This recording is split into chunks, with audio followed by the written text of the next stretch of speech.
Hello everyone, मैं doctor Vibhuti Yadav हूँ और you can heal your life by Louise Hay जो बुक है उसके ऊपर हम सीरीज़ कर रहे हैं। Today we are on the 9th chapter, that is daily work. जिन्होंने मेरे पुराने वीडियोस नहीं देखे हैं they can watch them. So let's start. तो सबसे पहला पॉइंट जो ऑथर एक्सप्लेन कर रही हैं दैट इज़ कि जब बच्चा चलना शुरू करता है तो वो गिर जाता है और फिर से उठ के फिर से चलता है। तो वैसे ही जब हम कोई नया काम करते हैं और हम उसमें फ़ेल हो जाते हैं, लेकिन हम तो उस फेलियर को बहुत बड़ा फेलियर मानते हैं। अगर उस बच्चे ने ऐसा माना होता तो वो कभी चलना सीख ही नहीं पाता। तो उसी तरीके से हमें नए काम शुरू करने में हमें प्रैक्टिस की ज़रूरत पड़ती है। बार बार हम फंबल करते हैं, लेकिन हमें बार बार प्रैक्टिस करने के बाद और अपने आप को मोटिवेट करने के बाद कि that I can do this and I can be best in to this, ऐसा करने से हम वो चीज़ कर सकते हैं। Right. The second point is always support yourself. जब भी आप कोई चीज़ शुरू करते हैं, पहली बारी में वो चीज़ बहुत ज़्यादा अच्छी नहीं होती है, लेकिन यू कैन से कि इस बार you have done the best, और आगे जब आप करोगे तो आप एक्सेलेंट करोगे। 4-5 बारी और प्रैक्टिस करने के बाद you can do it in the that way that you have never imagined. So you have to motivate yourself, you have to support yourself. आप खुद ही अपने बारे में बुरे जो words हैं वो यूज़ ना करें। उसके बाद seeing the law working all around us.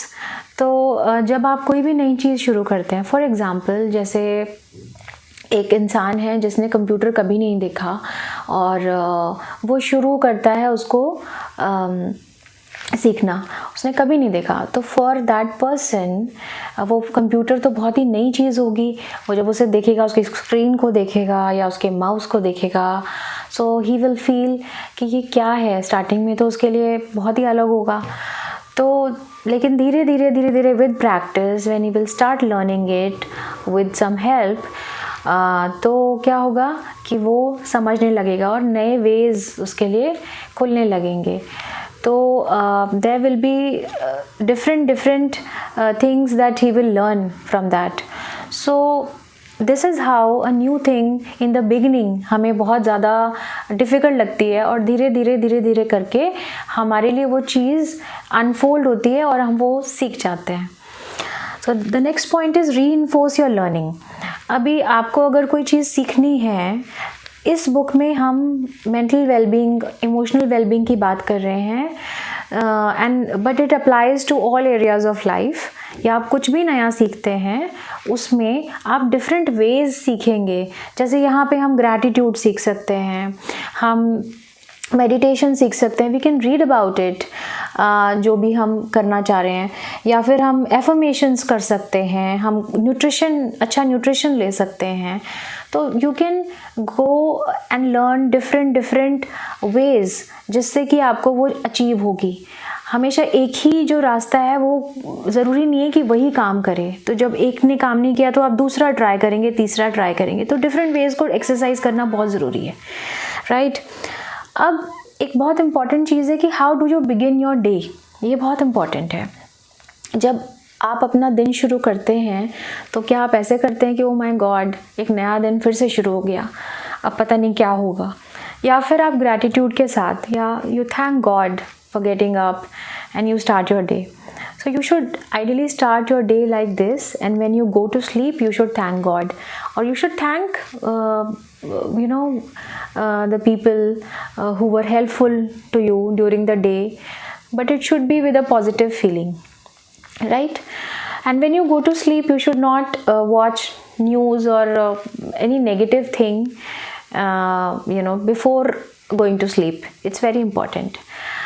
So the next thing that the author explains is meditation.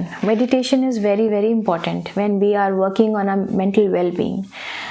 जब हम meditation करते हैं तो बहुत से लोग इस नाम सुन के डर जाते हैं कि कैसे होगा।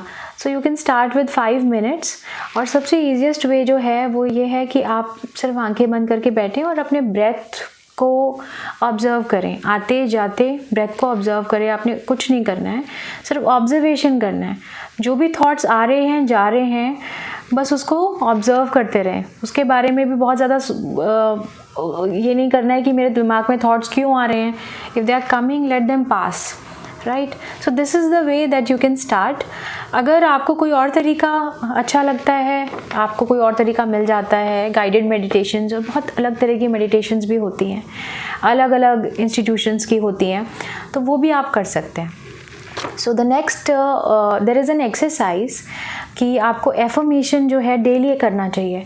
जो एक दो चीज़ें आप चाहते हैं करने के लिए या जिसके लिए आप काम करना चाह रहे हैं, वो एक दो चीज़ें आप लिख लीजिए और उनको बार बार जॉयफुली बोलते रहिए दिन के अंदर.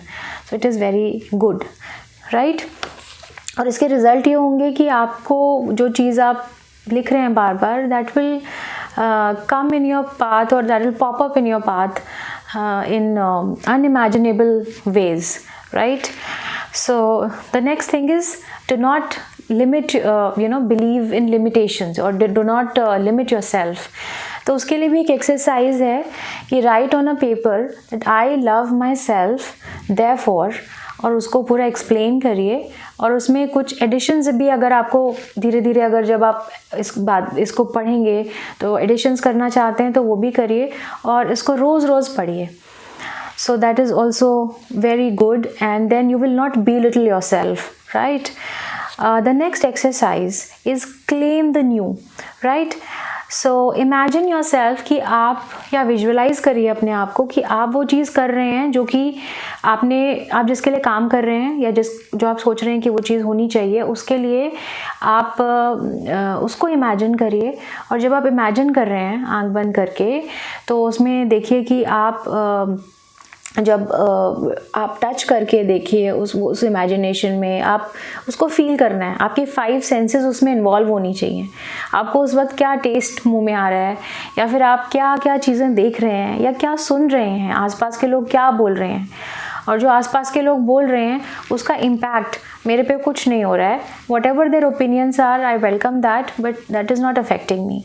सो इस तरह से आप विजुअलाइज करेंगे, जिसमें आप सब कुछ, सारे सेंसेस को इन्वॉल्व करेंगे और वो फील करेंगे. सो जब आप ऐसे फील करेंगे तो वो चीज़ें जो हैं वो धीरे धीरे आपका बिलीफ में चेंज हो जाएंगी. सो इसके बाद जो एक्सरसाइज है that is expand your knowledge. That is कि आप जितना पढ़ सकते हैं उस चीज़ के बारे में वो पढ़िए.